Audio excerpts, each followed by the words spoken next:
most things that you are indulging in is just something fun, a little bit of chocolate, your fucking iPhones, the Cobalt, whatever it is just soaked in misery and violence and suffering. Like the whole thing still is interconnected. Yeah. I mean, now that being said, what are you supposed to do about that? Are you gonna stop eating chocolate or using your phone? Well, that's what's crazy. It's like they've got us addicted. Particularly, well, chocolate would be an easier one, but phones. We are all willingly addicted to these things. We are all checking our email and posting stuff and, using it for our podcasts and you're using it. It's a device. It's important. You have to have it. You have to have it. But it's all connected to cobalt mining, which is one of the most horrific things that's happening right now on planet Earth. And if people in the cities in America were forced to live like that, everyone would be up in arms. But yet people are tweeting about letting people through the border crisis. We have this border problem. We need to help these people. They're tweeting it on a phone made by slaves. Yeah. Which is the wildest thing ever. It's very odd. It's very odd. And rarely discussed. It's it's ignorance. And like this is in Buddhism, there's three, like the root of suffering. One of them is ignorance. And ignorance is not like you're ignorant, you're a dumbass. It's like you're actively ignoring shit. Like, this is one of the nightmare weed situations, is when you've been ignoring some shit in your life. And even though it's there, you've just been ignoring it. And then you get high. Yeah. And it's like, I'm not going to let you ignore this for a little bit. Yeah. And then you have the bad weed trip, because now suddenly you're like looking at a relationship that is shitty in your life that needs to improve, or you're looking at like how you don't exercise or whatever the thing is. Yeah. So you've been actively ignoring that and thinking that is going to make the situation better, even though when you're actively ignoring something, you feel it. Yeah. And it might not be at the top of mind, but you're like feeling it, and it's heavy. It's a heavy thing when you're procrastinating. That's active ignorance. So I think collectively, that's what we're doing here, is this active ignorance of the reality that these things don't pop out of thin air. Yeah. That if we're going to have this level of luxury, some people are going to have to suffer for it. But that's not necessarily true. They don't have to. They just are.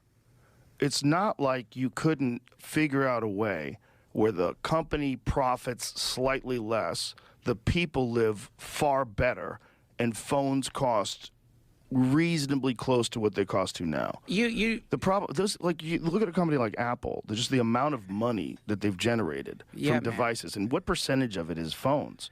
What percentage of what they sell involves cobalt? I mean, most of their lithium-ion battery products, cobalt is like some sort of a stabilizer or something. No idea. Siddharth Kara, who wrote that book on cobalt, who came on the podcast and had this, it was one of the most heavy podcasts I've ever done.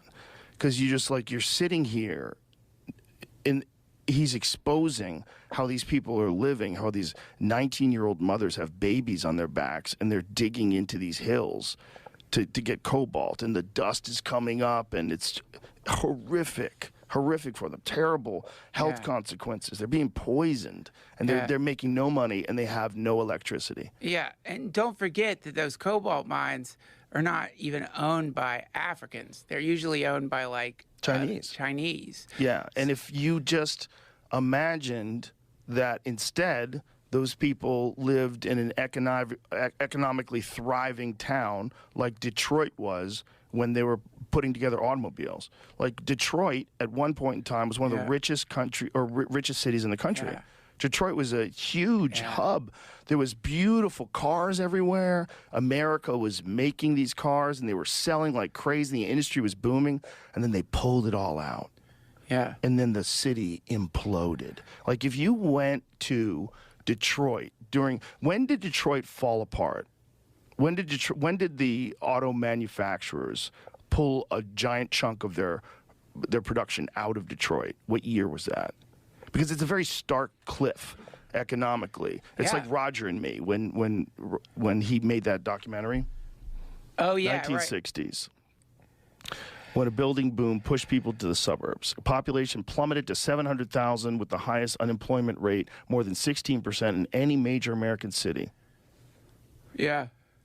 So it started with the building boom, pushed back people into the suburbs, but I think the big one was the automobile. So what is Detroit's downfall? Yeah, it's the heavily automobile-centric industrial landscape of Detroit, established in the first half of the 20th century, led to rapid declines in population and economic output after automotive decentralization. I think that means that they took their factories to other countries with fewer regulations. It's exactly what they did.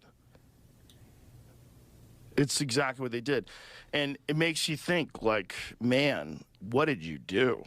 What did you do? For, like, how much more profit? I'm sure it's a lot of money. A lot. But what did you do? Yeah, when you think about that, that you could have all those people working for you, and you're like, you know what? We're going to go over there because it's cheaper. Yeah. Fuck your life. Yeah. Well, it's just business, baby. Crazy. It's just business. That's another thing. You know, people say that. It's just business is like usually encapsulates this Machiavellian attitude towards humanity as a whole. It's just business. Look, what do you want us to do? We're trying to make the most profit. This is the job. It's a business. This is what we do. And what are, like, the question is, okay, so what do you do? Like, do you hyper-regulate private companies and tell them, no, you can't do that. You can't leave. We're going to keep you here. We're going to put embargoes. Yeah, you can't do that. So because then the government would have control. Not only that, there would be too much control over what a corporation does. Every single thing that involves workers' rights pushes us one step closer to full automation.